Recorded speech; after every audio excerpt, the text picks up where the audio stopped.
ఎందుకు చెప్తున్నారో తెలియదు, రామకథ చెప్పేశారు. రాజా దశరథో నామ రథకుంజరమాజిమాన్ పుణ్యశీలో మహాకీర్తి రుజుర్రాసి మహాయశః. పూర్వం కోసల దేశానికి రాజధాని అయినటువంటి అయోధ్య పట్టణాన్ని పరిపాలించినటువంటి దశరథ మహారాజు గారికి 3 భార్యలు, కౌసల్య, సుమిత్ర, కైకేయి.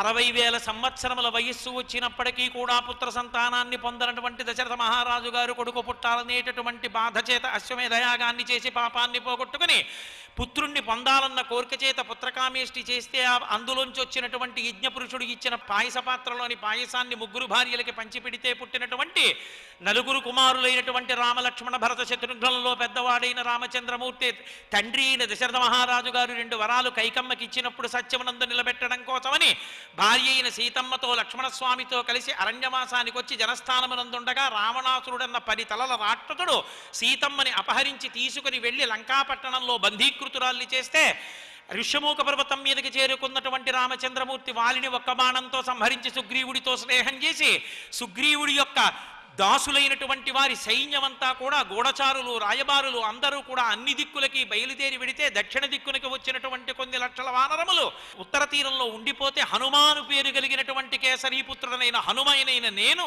సీతమ్మ తల్లి జాడ వెతుక్కుంటూ వచ్చి రాత్రి సించుపావృక్షం మీద కూర్చుని రామచంద్రమూర్తి సీతమ్మ తల్లి ఎలా ఉంటుందని చెప్పారో అటువంటి యథారూపాం యథావర్ణాం యథాలక్ష్మీంచ నిశ్చితాం అస్సౌషం రాఘవస్యాహం సేయమాసాదితామయా, అటువంటి సీతమ్మ తల్లిని ఇవాళ చూచి నేను ధన్యుడనైనాను అన్నారు. ఇంది సీతమ్మ. గడగడ గడగడ చెప్పేశారు రామకథ. ఎవడురా రామకథ చెప్తున్నాడు అనుకుంది. ఒక్కసారి పైకి చూసింది. వేష్టితార్జున వస్త్రంతం విద్యుత్ సంఘాత పింగళం, తెల్లటి బట్టలు కట్టుకుని పగడాల ముద్దలాంటి మూతితో నమస్కారం చేస్తూ కూర్చునున్నారు. అమ్మ పొంగిపోయింది చూసి. అమ్మా ఎవరమ్మా నువ్వు, నిజం చెప్పమ్మా. రావణేన జనస్థానాత్ బలాద్యపహృతా, ఇది జనస్థానంలో రావణాసురుడు అపహరించిన మా తల్లి సీతమ్మవే కదమ్మా. అమ్మ నాకు అర్థమవుతోందమ్మా, అక్కడ ఋష్యమూక పర్వతం మీద ఉన్న ఆభరణాలు నీ ఒంటి మీద లేవు, నీ ఒంటి మీద ఉన్నవి అక్కడ లేవు, అంటే మా తల్లి సీతమ్మవే. అమ్మా నిజం చెప్పమ్మా అన్నాడు. అంత కష్టంలో మాట్లాడుతూ కూడా ఎంత సంస్కారమో, మాట సంస్కారాన్ని చెప్తుంది.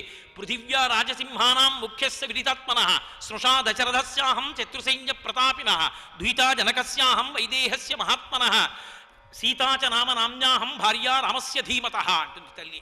నేను మహాప్రతాపవంతుడైనటువంటి దశరథ మహారాజు గారి యొక్క కోడలను అంటుంది. ఒక స్త్రీ పెళ్ళైపోయినటువంటి వారి దగ్గరికి వెళ్ళి అమ్మ ఎవరు మీరు అని అడిగితే మామగారి పేరు చెప్పాలి, ఫలానా వారి కోడళ్ళని చెప్పాలి. ఆర్షధర్మాన్ని పాటించింది తల్లి. అలాగే జనక మహారాజు గారి కూతుర్ని, ఈ శరీరానికి సీత అని పేరు, రామచంద్రమూర్తి యొక్క ఇల్లాల్ని, మహాబుద్ధిమంతుడు నా భర్త అంది. మాట్లాడుతూ మాట్లాడుతూ శిరస్యంజలి మాధాయ, తల మీద ఇలా అంజలి ఘటించి దగ్గరికి వచ్చారు. అయ్యయ్యో ఇన్ని వివరాలు చెప్పాను, రావణాసురుడే వచ్చాడేమో అని భయపడి తల్లి స్పృహ తప్పిపోయింది. మళ్ళీ స్పృహ నుండి బయటికి వచ్చింది. సీతమ్మ ఒక ప్రశ్న అడిగింది. పతే రామేణ సంసర్గ కథం జానాసి లక్ష్మణం వానరాణం నరాణం వా కథమాసీత్ సమాగమః యాని రామస్య లింగాని లక్ష్మణస్య చ వానరః తాని భూయత్ సమాచక్ష నమాం శోకత్ సమావిశేత్. ఏది రాముడు నాకు తెలుసు అంటున్నావుగా, రాముడి యొక్క గుణములు చెప్పు, రాముడు ఎలా ఉంటాడో చెప్పు, నమ్ముతాను అంది. రామనామం చెప్పినా రామ కథ చెప్పినా సీతమ్మ పొంగిపోతుంది. ఒక్కసారి మొదలుపెట్టారమ్మా, ఏం చెప్పమంటావు? రామ కమలపత్రాక్ష సర్వసత్వ మనోహర రూపదాక్షిణ్య సంపన్న ప్రసూత జనకాత్మజే రామో భామిని లోకస్య చాతుర్వర్ణస్య రక్షిత మర్యాదానాంచ లోకస్య కర్తా కారయితా చ సహ యజుర్వేద వినీతస్య వేద విద్భిస్సు పూజితః ధనుర్వేదే చ వేదేషు వేదాంగేషు చ నిష్ఠితః రక్షితా జీవలోకస్య ధర్మస్య పరిరక్షిత రక్షితా స్వస్య ధర్మస్య స్వజనస్య చ రక్షిత. అమ్మ ఏం చెప్పమంటావమ్మా మహానుభావుడి గురించి? తేజసాదిత్య సంకాశః క్షమయా పృథివీ సమః, బుద్ధిలో ఇంద్రుడితో సమానమైన వాడమ్మా. అటువంటి రామచంద్రమూర్తి యజుర్వేదం బాగా తెలుసున్నవాడు, సమస్త వేదాలు చదువుకున్నటువంటి వాడు, భూమి అంత ఓర్పు కలిగినటువంటి వాడు, మర్యాదా పురుషోత్తముడు, ఎవరి దగ్గర ఎలా ప్రవర్తించాలో తెలుసున్నవాడు, పద్మములు ఎలా ఉంటాయో అటువంటి కన్నులున్నవాడు, సమస్త భూతములు ఆయన్ని చూస్తే ఆకర్షింపబడతాయి, అంతటి అందగాడు. అమ్మ రాముడు ఎలా ఉంటాడో చెప్తాను చూడమ్మా అని తల దగ్గర నుంచి పాదముల వరకు త్రిస్థిర స్త్రిప్రలంభశ్చ త్రిసమః త్రిశుచోన్నతః త్రితామ్రః స్త్రిషు స్నిగ్ధ గంభీర స్త్రిషు నిత్యసః రామచంద్రమూర్తిని తల దగ్గర నుంచి పాదముల వరకు వర్ణించి చెప్పారు. ఇలా ఉంటాడమ్మా రాముడంటే, ఇలా ఉంటాడమ్మా లక్ష్మణుడు అన్నారు. పొంగిపోయింది నా తల్లి. ఆనందంతో చూస్తే వానరోహం మహాభాగే దూతో రామస్య ధీమతః రామనామాంకితం చేదం పశ్య దేవ్యంగుళీయకం ప్రత్యయార్థం తవానీతం తేన దత్తం మహాత్మన సమాస్విచి భద్రంతే క్షీణ దుఃఖ ఫలాహ్యసి. అమ్మా బెంగ పెట్టుకోకమ్మా, నీ దుఃఖం పోయింది. ఇదిగోనమ్మా నేను రామచంద్రమూర్తి యొక్క దాసానదాసుణ్ణి, రాముడి యొక్క ఉంగరం తెచ్చాను. అమ్మా తీసుకో అమ్మా. వనరోహం మహాభాగే దూతో రామస్య ధీమతః రామనామాంకితం చేదం పశ్య దేవ్యంగుళీయకం ప్రత్యయార్థం తవానీతం తేన దత్తం మహాత్మన. ఇక నీకు దుఃఖం లేదమ్మా అన్నారు. అందుకోసం చదువుకుంటారు సుందరకాండ. ఆ శ్లోకం చదివితే దుఃఖం పోతుంది. అది గొప్ప మంత్రం కింద చెప్తారు దాన్ని. ఆ మాట చెప్పి ఉంగరం ఇచ్చారు. 10 నెలల తర్వాత గృహీత్వా ప్రేక్షమాణాసా భర్తుక్కర విభూషణం భర్తారమివ సంప్రాప్త జానకీ ముదితాభవత్. ఆ ఉంగరాన్ని చేత్తో పట్టుకుని అకస్మాత్తుగా రామచంద్రమూర్తే వచ్చినంత సంతోషాన్ని పొందేస్తే ఆ ఎర్రబడినటువంటి సీతమ్మ తల్లి సంతోషంగా ఉన్న ముఖాన్ని వేళ్లతో ముట్టుకుని దుఃఖాన్ని తొడవకుండా సంతోషపడిన సీతమ్మ తల్లి ముఖాన్ని చూసిన ఏకైక మహావీరుడు మా స్వామి హనుమ ఒక్కరే. తన వాక్కుల చేత సీతమ్మని సంతోషపెట్టారు. అందుకే సుందరకాండ చిట్ట చివర చెప్తారు, తతో మయా వగ్భిదీన భాషిత శివాభిరిష్టాభిరభిప్రసాదిత జగామ శాంతిం మమ మైథిలాత్మజ తవాపి శోకేన తథా విపీడిత అంటారు. రామా, సీతమ్మకి ఏ దుఃఖం ఉన్నదో ఆ దుఃఖమంతా నా వాక్కుల చేత పోగొట్టాను. ఇప్పుడు సీతమ్మకి శోకం లేదు, అయినా ఏడుస్తోంది. ఎందుకు ఏడుస్తోందో తెలుసా? నువ్వు తన గురించి ఏడుస్తున్నావని ఏడుస్తోంది తప్ప ఆ తల్లికి ఇప్పుడు శోకం లేదు, బెంగ లేదు, భయం లేదు. ఆమెను ఊరడించానన్నారు. ఒక మనిషికి మాత్రమే వాక్కు ఉన్నది. ఆ వాక్కుల చేత ఎంత కష్టంలో ఉన్న వాళ్ళని ఊరడించచ్చు.